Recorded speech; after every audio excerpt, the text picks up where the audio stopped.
I'm starting to wonder, was this all planned like a year ago, right? Not necessarily the drop of the amputation on December 3rd, but the drop of something big at a time when Megan had something big. In other words, they were going to time whatever happened with Thomas's health with something big that Megan was going to do in the future. Now, okay, let me start over. I'm starting to think he went to the Philippines doing what's called medical tourism. Now, medical tourism, I don't know much about it. And again, to be clear, this is all just my opinion and my hunch. I don't know why he really went to the Philippines a year ago. But my hunch and my theory and my bet is that he had some medical problems. It involved his leg because he was already in a wheelchair before he went to the Philippines, to my understanding. Correct me if I'm wrong. So he had these medical problems. And rather than treat those problems in Mexico or the United States, he decided, for whatever the reason, to go to the Philippines to have them treated. My hunch is that medical care in the Philippines is significantly less expensive than it is in the United States, and perhaps better than it is in Mexico. That's just my hunch. That's just my hunch. Correct me if I'm wrong. I know nothing about medical care in the Philippines or in Mexico. I know that in the United States, it's very, very expensive if you don't have insurance. Although he's 81, so he would have been qualified for I want to say Medicare. I get mixed up between Medicare and Medicaid. I think Medicare is when you're old and Medicaid is when you're poor. Correct me if I'm wrong. He would have clearly qualified for it, but I think that he went to the Philippines to have whatever it was treated there as opposed to in the US for whatever the reason. Somehow it was going to be cheaper, right? And of course, he was going to give the scoop to Caroline Graham on behalf of the Daily Mail. She was always going to get the scoop, which is why he called her first or texted her first in Los Angeles, according to her own account, to inform her, today's the day I'm going to do it, before he even informed his own son, who lived right there with him in the Philippines, right? Because this was her scoop. That was the contract. That was the agreement, clearly, right?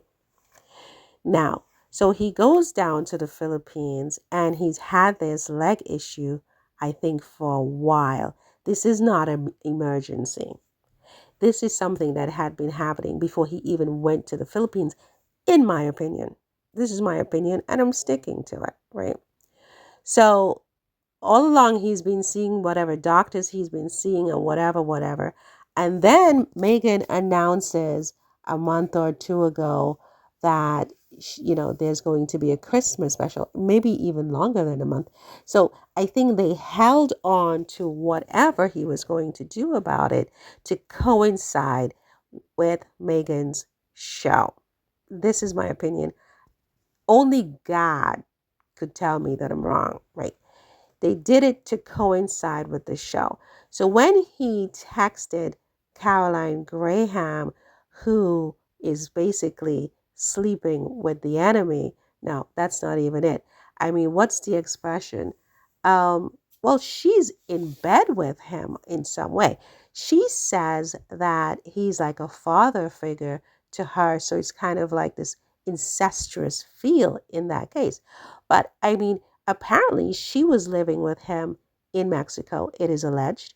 It is alleged that she has been in Thailand and also in the Philippines with him before. So now in her article, she says that she was in Los Angeles. Okay, whatever. But she's still, quote unquote, in bed with him because what is a reporter who has nothing to do with this man's life other than learning about this man through her obsessive interest in his public figure daughter, who happens to have married into the British royal family. She only came to know Thomas Markle through her obsession with learning more and more about Meghan. And all of a sudden, she's tracking him everywhere. It is alleged she was in Mexico with him, writing all her exclusives for the Daily Mail. She tracked him to Thailand and then to the Philippines. But in her article, that just blew this whole thing up because before I was willing to have some compassion for this person, but now it's all out the window after Caroline Graham's article, where she indicated that, in fact, he contacted her first in Los Angeles to say, today is the day I'm going to do it. She drops everything and she goes to the Philippines to get the scoop.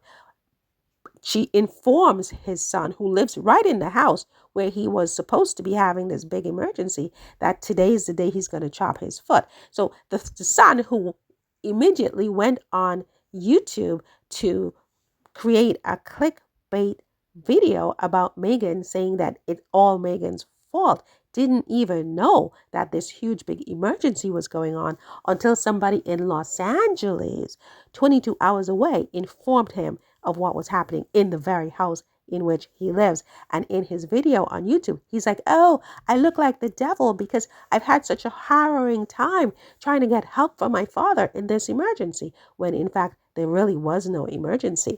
And there's something called cutting off your nose to spite your face. There's this saying I've always heard since I was a little girl: cutting off your nose to spite your face.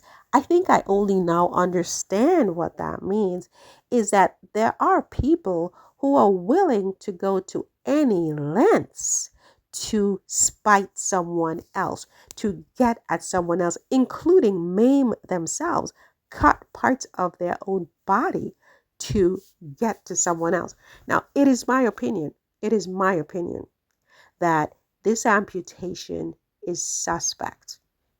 This emergency need to chop this man's foot is suspect. I think this man wanted maximum drama, and so they created the conditions by which the leg now has to be amputated at the same time that Meghan's show was on. That's what I think. I think first it's medical tourism, an ongoing issue he was having, and then a timed amputation to spite Meghan. This is a cut off your nose to spite your face situation. And then you have this reporter who always was going to get the scoop, because it is my opinion that there's some kind of contract or agreement, whether it is a written contract or a verbal contract or a handshake contract.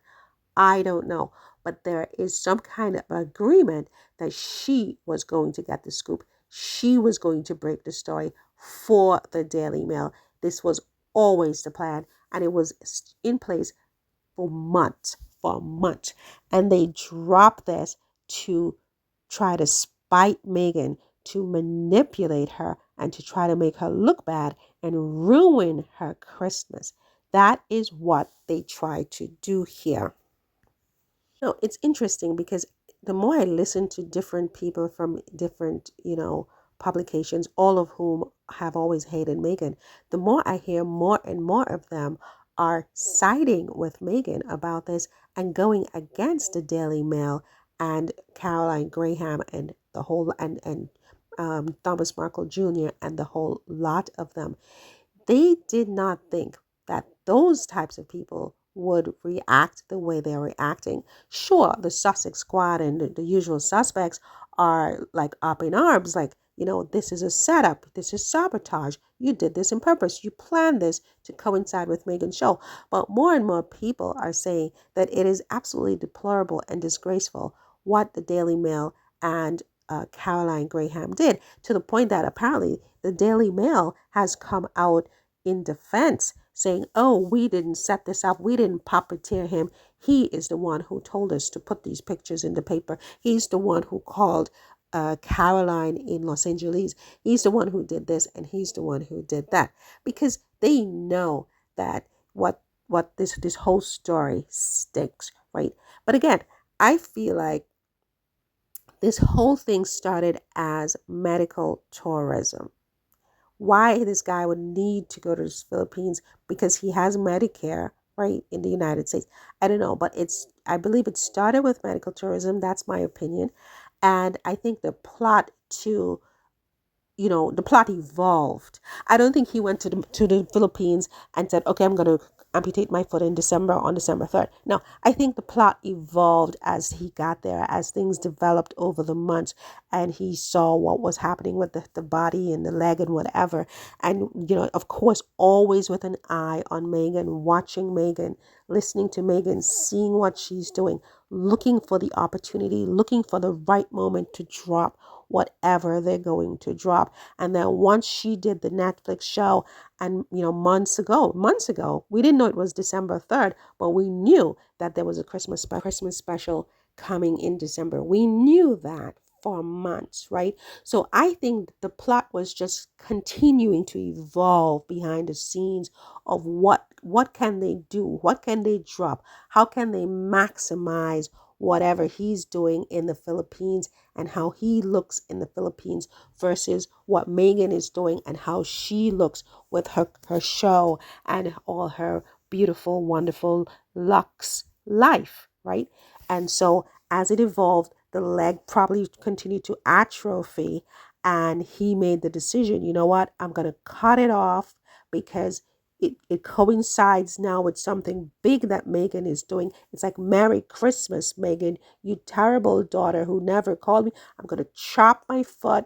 I'm going to force you to call me. And if you don't, everyone's going to see that you're terrible. And I'm a victim. I'm such a victim, right?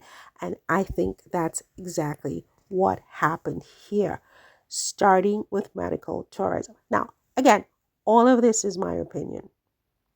I don't know for a fact, but that is my opinion. That is my read of the data. This is my interpretation of the data. And they thought this was going to be the big one. This is the big one. This is where we really ruin her for good, because if she dares not to call, but what did Meghan do? Meghan sent an email. So she did contact, and she sent 2 consulate agents from the U.S. Embassy in Manila, right, to deal with them and to turn their plot upside down. Nothing like turning the plot of your enemies on its face. Just turn it upside down. They sit and they plot, and you just flip the switch on them. They don't even see it coming. This is what Meghan did. Meghan plays chess, not checkers. Don't forget, Meghan plays chess, not checkers. These bozos, these are a bunch of bozos. They're a bunch of bozos who play checkers, right? Because she's up to them. She sees what they're up to, and she's not having it. She's not going to fall for it, right? She's not going to allow them to ruin her name and reputation and make her the heavy.